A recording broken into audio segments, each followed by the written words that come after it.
not going to make excuses for our penalties.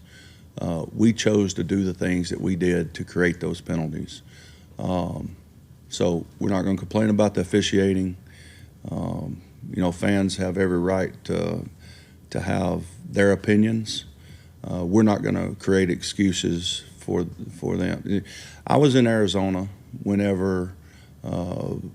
I got there. They were 4-12, 5-11. They were, weren't very good. So we understand that you just have to play the game, all right, until you win some games, and then questionable calls are questionable calls, and then hopefully they go your way sometimes. But from that standpoint, we're never going to make excuses about penalties and all that. And those guys try to do a good job of officiating the game.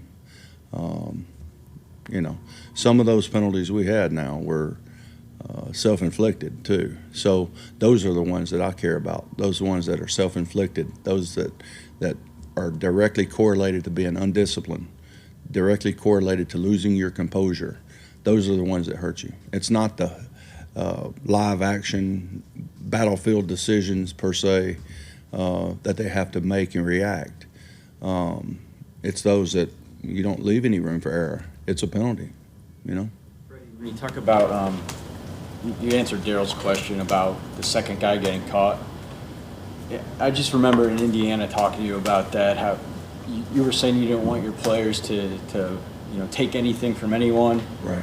But obviously, the second guy does get caught, and it seemed like with Myles-Garrett and Greg Robinson, that was the case there. So did they just take that messaging and get carried away with it, or do you think? I would hope not, because I would hope that we would play between the whistles, not after. You talked earlier about technique causing some of the issues you had, especially with the penalties. Is that some of it a product of these guys really, some of them playing together for the first time in a game situation? I don't think so. I mean, they need to play with good technique, and they understand that. We need to do a better job of teaching the technique, and we understand that. So I fully expect it to be better moving forward. That's what the expectation is for us.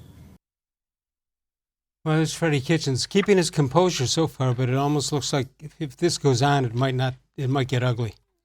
Yeah, well, yeah. I mean, the one thing, the people that are, to his credit, he wasn't one of them, saying, "Oh, the referees are the reason." Right.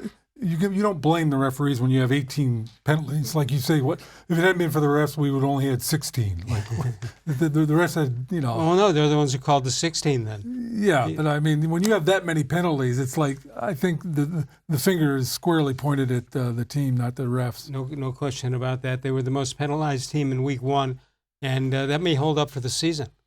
For the Browns, yeah, anyway. They got a nice lead right out of the chute. Right. So. No and then then you get this reputation if it happens again once or two more times. Then then the refs are looking for it. And if the head coach gets on the referee's case, which Kitchens didn't do, but if he does, the word gets out on that too. Right. Yeah. And we've seen examples of that. I mean, the Raiders for years have always been one of the most penalized teams. All right, the good news, if